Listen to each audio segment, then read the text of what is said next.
नमस्कार दोस्तों, स्वागत है आपका SSC learning point by Singh sir. आज हम करेंगे प्रॉफिट एंड लॉस का पार्ट नंबर 8। चलो फिर स्टार्ट करते हैं बिना देरी किए हुए। पहला सवाल है, एक महिला मुद्रित मूल्य के 24% छूट पर एक कार खरीदती है और उसे मुद्रित मूल्य से 20% अधिक पर बेचती है, उसका लाभ परसेंटेज क्या है?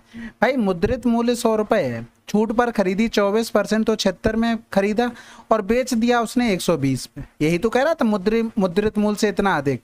तो भैया यहाँ से उसने कितना प्रॉफिट लिया? 10 से 6 गया तो 4 हो गया, 11 से 7 गया तो 4 हो गया, बटे में 76 हो गया, गुणे में 100 हो गया, यानी कि 4 एकम 4 और इधर हो जाएगा हमारे पास 19 चौक 76, यानी कि 1100 बटे में 19 आ गया। तो यहाँ पर ऑप्शन का सारा ले लो। देखो 19 पना 95 होगा, बिल्कुल होगा। बचा कितना हमारे पास? 15 बचा। 19 सत्ते 133 हो जाएगा, बिल्कुल हो जाएगा। यानी कि 19 पना 95 किया, 150 बच गया था, यानी कि 17 बटे में 19 ये परसेंटेज आ गया। यही आंसर था। अगला सवाल, एक वस्तु को इतने रुपए में बेचने पर अर्जित लाभ जितना ही वस्तु को इतने रुपए में बेचने पर हुआ नुकसान, वस्तु का क्रय मूल्य क्या होगा?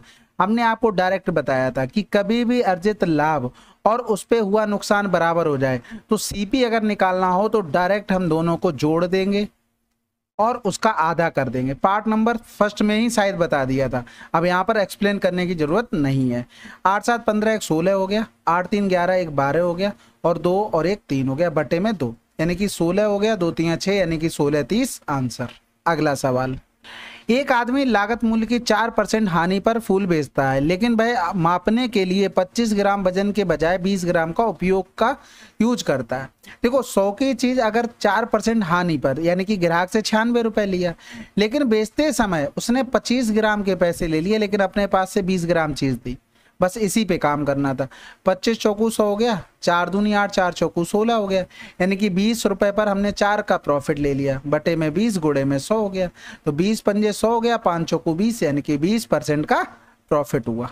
अगला सवाल, एक दुकानदार एक निर्माता से इतने में 25 कुर्सियां खरीदी और उन्हें 5 कुर्सियों के विक्रय मूल्य के बराबर लाभ पर बेच दिया, तो नई एक कुर्सी का विक्रय मूल्य क्या है? देखो 25 कुर्सियां खरीदी, यानी कि 25 का सीपी 25 का एसपी कर देते बराबर, तब कोई दिक्कत ही नहीं था भाई। सेलिंग प्राइस कॉस्ट प्राइस बराबर हो गया, प्रॉफिट एंड लॉस की कोई बात ही नहीं आता। लेकिन कह रहा 5 कुर्सियों के विक्रय मूल्य के बराबर लाभ होता है, यानी कि इतने जो बेची हैं वो 5 कुर्सियों के विक्रय मूल्य के बराबर लाभ हो गया। अब ये बराबर हुआ जाके, ठीक है, यानी कि 25 का सीपी बराबर में इधर हम माइनस कर देंगे तो ये हो गया 20 का एसपी, यानी कि सीपी अपॉन में एसपी का रेशियो हो गया 5 को 20 पचम 25। ये एक कुर्सी का आ गया है सीपी और एसपी निकलकर। हमसे पूछा गया एक कुर्सी का विक्रय मूल्य। सबसे पहले एक कुर्सी का हम सीपी ही निकाल लें, बटे में 25 करेंगे तो 25 एकम 25, 25 पंजे 125, यानी कि 1500 रुपए। एक का मूल्य हमें 1500 रुपए दिया गया था, हमें 5 का निकालना है, यानी कि 4 3 12, 4 7 28, 4 पंजे 20, गुणे में 5 कर देंगे। एक ही ऑप्शन ऐसा है जिसमें बिना जीरो के 5 लिखा है, पचम 25, 5 सत्ते 35 और 2 37 हो गया, 5 3 15 और 3 18, यानी कि 1875 आंसर। अगला सवाल, एक आदमी ने 50 रुपए में 5 की दर से कुछ सेब खरीदे और समान संख्या में 50 रुपए में 6 की दर से सेब खरीदे। यदि वह उन्हें 100 रुपए में 11 की दर से बेचता, उसका परसेंटेज लाभ बताना है।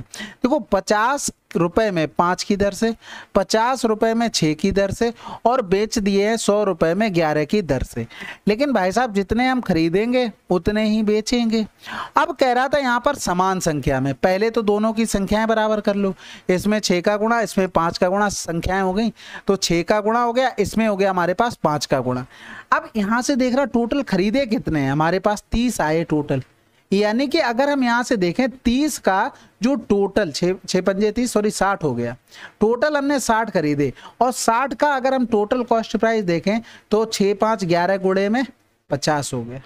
ठीक है, अगर हम एक वस्तु का यानी कि एक का कॉस्ट प्राइस देखें तो 11 गुणे में 50 बटे में 60 हो गया। इसी तरीके से हम एक का अगर सेलिंग प्राइस देख लें, भाई ये क्या निकल के आया, ये कॉस्ट प्राइस आया, यानी कि अगर हम सीपी लिखें तो एक का इतना था। ठीक है, और अगर एक का हम एसपी लिखें, भाई 11 का एसपी 100 रुपए, एक का एसपी कितना हो जाएगा 100 बटे में 11 हो जाएगा, यानी कि अगर हमने एसपी लिखा तो 100 बटे में 11 हो गया। इसका हमें बनाना है रेशियो, ये कैंसिल आउट हो गया, इधर करेंगे तो ये 5 दूनी 10 हो गया, यानी कि 11 11 में 121 हो गया और इधर जाएगा 6 दूनी 12, 120 हो गया, यानी कि हमें 1 रुपए का लॉस हो गया। किस पर हुआ? 121 पर, गुणे में 100 हो गया, यानी कि 100 बटे में 121% लॉस होगा। Answer number A. ठीक है, अगला सवाल। एक फुटकर विक्रेता एक थोक व्यापारी से 20 कलमों को 15 मूल्यों के अंकित मूल्य पर खरीदता है। यदि वह इन 20 पेनों को 1% की छूट देकर बेच देता तो फुटकर विक्रेता का लाभ कितना होगा? अब यहाँ पर देखो भाई, 20 कलमों को 15 कलमों के अंकित मूल्य पर खरीद लिया, यानी कि उसने 5 कलमों की छूट पा ली। टोटल लाया कितनी? 20 कलमें लाया, तो गुणे में 100, यानी कि 5 चौको 20 हो गया, और 4 दूनी 8, 4 पंजे 20। कहने का मतलब है अगर एक पेन की कीमत इतनी थी तो वो खरीदा कितने में? 75 में, क्योंकि 25% की छूट मिल गई। 25 चौको 100, 25 तियां 75। अब वो ये कह रहा था 20 कलमों को 1% की छूट देकर बेचता तो फुटकर विक्रेता का लाभ हमें बताना है। अब सिंपल सी बात एक समझो, हमें 20 पेनों से कोई मतलब नहीं, हम चाहे 20 बेचे, चाहे 50 बेचे, चाहे 100, चाहे 150, 10,000, 5 लाख, कितनी भी, जो हमें एक पेन पे लाभ होगा ना, वही उस पे रेशियो बनेगा, जाकर सेम लाभ उस पर होगा। तो हमने ये 4 की चीज 1% छूट यानी कि 99 में बेच दी, और ये हमारे पास जो हमने खरीदा वो 3 रुपए था। रेशियो बना लो, ये 25 हो गया, 3 त्रिका 9, 3 त्रिका 9 हो गया, यानी कि 33 रेशियो 25 आ गया। कितने का प्रॉफिट ले लिया? 8 का। 8 का प्रॉफिट 25 पर, गुणे में 100, 25 चौकू 100, 8 चौक 32% का लाभ होगा। अगला सवाल। राम ने कंपनी के शेयर में 42,000 रुपए का निवेश किया। उसने कुल शेयरों का 1/3 10% के लाभ पर उसने शेष शेयरों को 10% की हानि पर बेच दिया। राम का कितना % हानि हुई?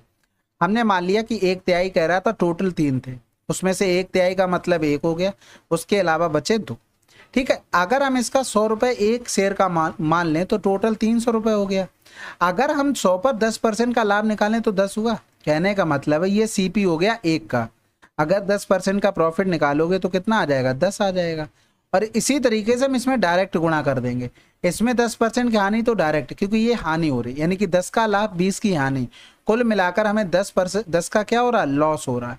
हमें लॉस ही निकालना है, यानी कि जो 300 का मान है वो हमें दिया गया था 42,000, और जब हमने 300 माना तो हमें 10 का लाभ हो रहा, लॉस हो रहा था, तो ये कैंसिल आउट हो गया। 3 एकम 3, 3 चौकू 12, यानी कि 1400 रुपए का लॉस होगा। अगला सवाल। 40% वस्तुओं को 2% की हानि पर बेचा जाता है, जबकि शेष वस्तुओं को 4% के लाभ पर बेचा जाता है। यदि कुल लाभ इतने रुपए है तो बेची गई वस्तु का क्रय मूल्य कितना है?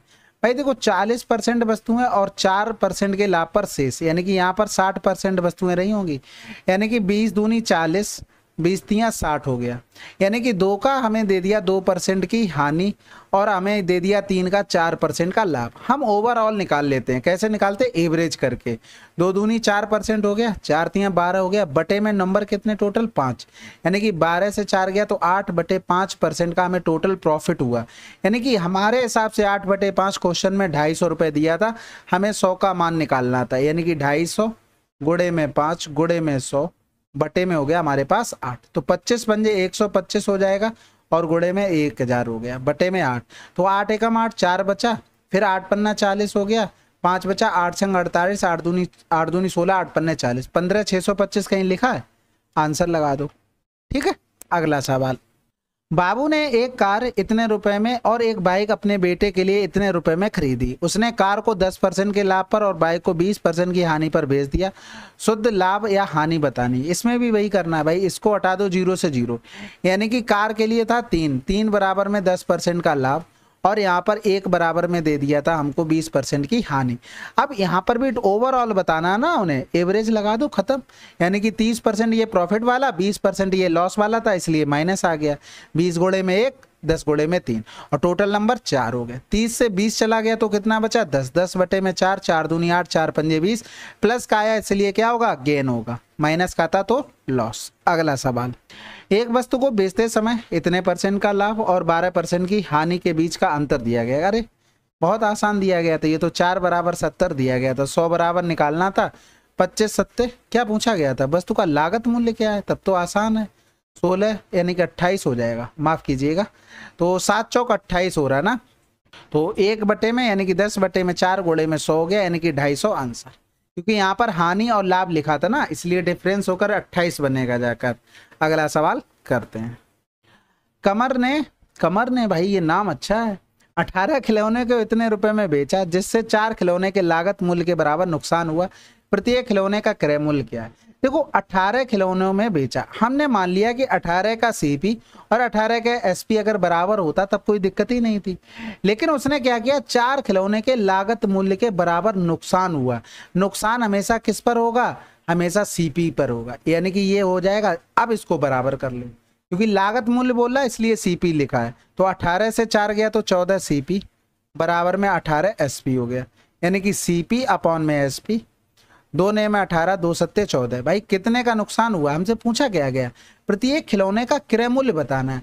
ये भाई ये क्या दिया गया था, सेलिंग प्राइस, यानी कि 980 बटे में 18, ये एक वस्तु का सेलिंग प्राइस है, यानी कि ये इसका मान हो गया, किसका, 7 का मान हो गया। तो हम इसी तरीके से कर लेंगे, यानी कि 7 बराबर में 980 बटे में हमें दे दिया था कितना, 18। हमें 9 बराबर निकालना था, यानी कि 980 बटे में 7 गुणे में 18 गुणे में 9, तो 9 दूनी 18, 14 सत्ते 98, यानी कि 70 रुपए आंसर। अगला सवाल, अंकित मूल्य पर 10% का कमीशन काटने के बाद एक टीवी सेट की कीमत इतने रुपए है, इसका अंकित मूल्य क्या है। भाई अंकित मूल्य 100 रुपये रहा, 10% कमीशन काट लिया तो बचा क्या, 90। इसी 90 का मान 9090 दिया गया था, हमसे 100 बराबर पूछा गया, तो इसको काट दो, 9 एकम 9 0, 9 एकम 9 2 0 लगा दो, आंसर। अगला सवाल, एक वस्तु को 1600 रुपए में बेचने पर एक व्यक्ति को 20% की हानि, 20% का लाभ अर्जित करने के लिए किस राशि पर बेचना चाहिए। 80 बराबर 1600, यानी कि 2 गुना 12 दूनी 24, कहीं लिखा है, कमेंट में बताना क्या 263 सही किया है।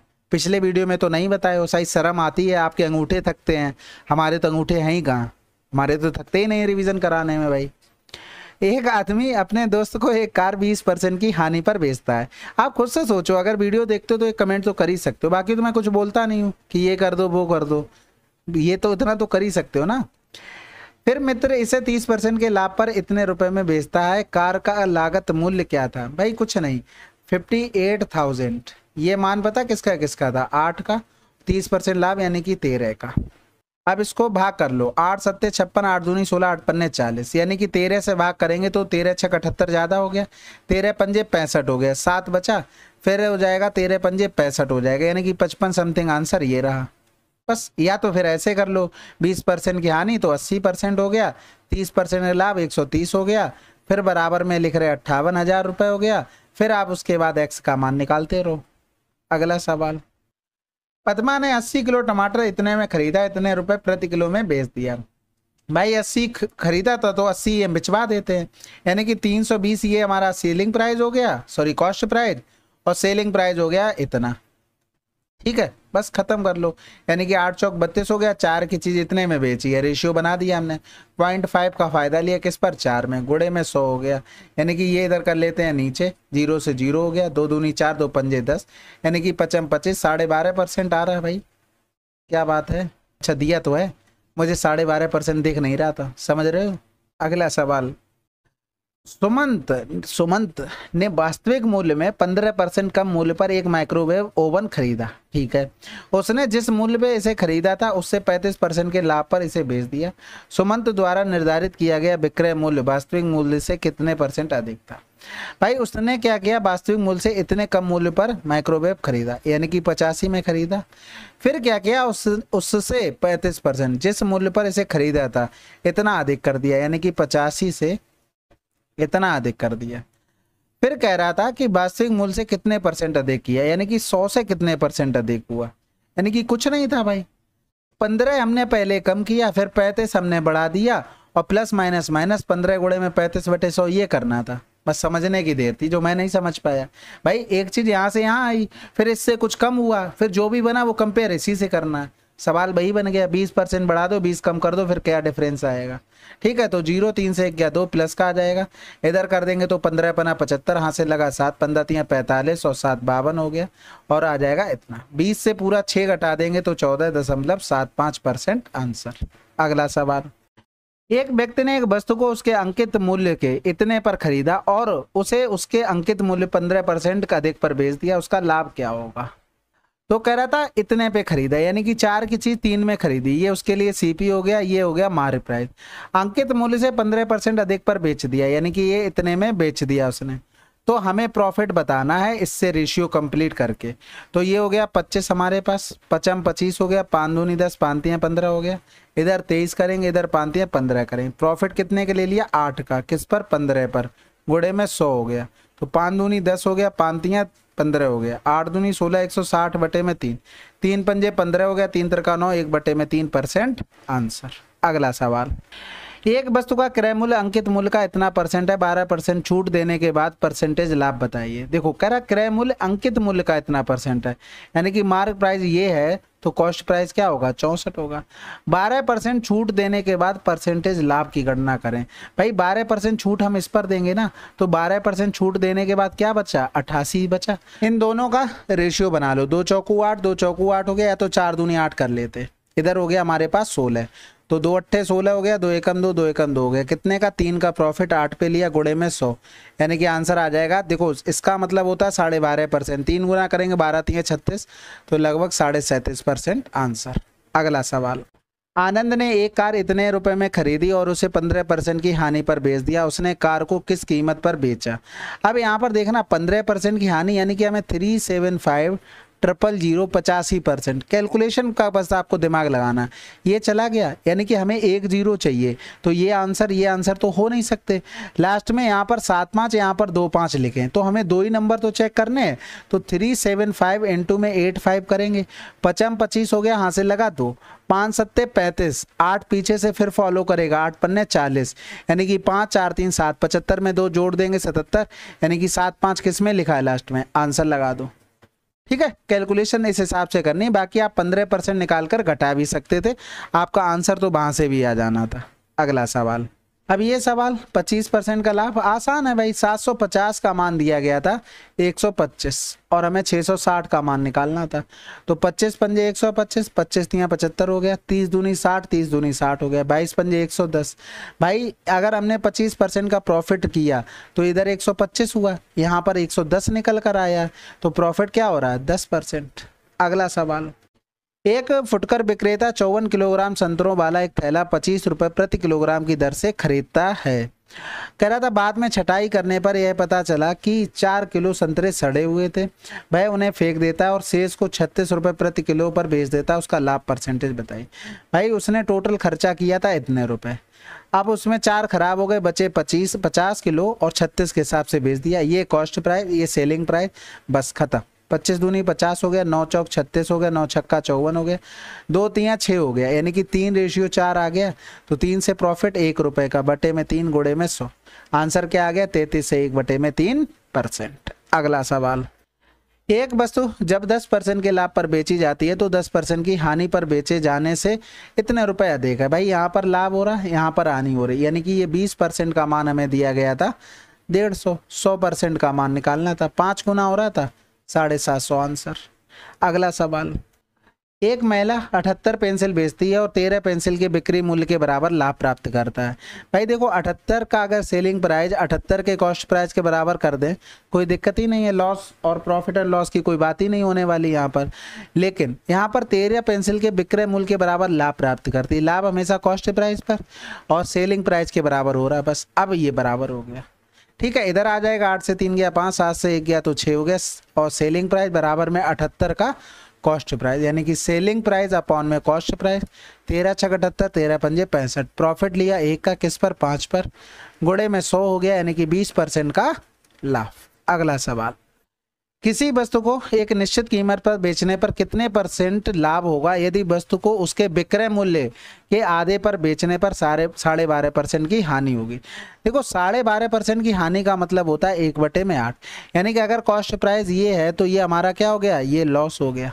ठीक है, यानी कि कॉस्ट प्राइस अगर 8 लिख दिया, लॉस हमने 1 लिख दिया, तो सेलिंग प्राइस हमारे पास 7 रहा होगा। लेकिन ये हुआ कब है? जब आधे में बेचा गया, यानी कि सेलिंग प्राइस आधा था लेकिन एक्चुअल था कितना? 14 था, यानी कि यहाँ से अगर हम देखें तो कितना प्रॉफिट लिया हमने? 6 का प्रॉफिट लिया, बटे में 8, गुड़े में 100 हो गया, 8 सत्ते 56, 8 पन्ने 40, यानी कि 75% का एक्चुअल प्रॉफिट है। अगला सवाल, आमों की कीमत में 10% की कमी से एक व्यक्ति 10 आमों को इतने रुपए में अधिक खरीद सकता है। 10 आमों को इतने रुपए में, ठीक है। कमी के बाद प्रति दर्जन कीमत क्या है? प्रति दर्जन पूछी गई, ये चीज ध्यान रखना, ठीक है, नहीं तो फिर गलत कर बैठो।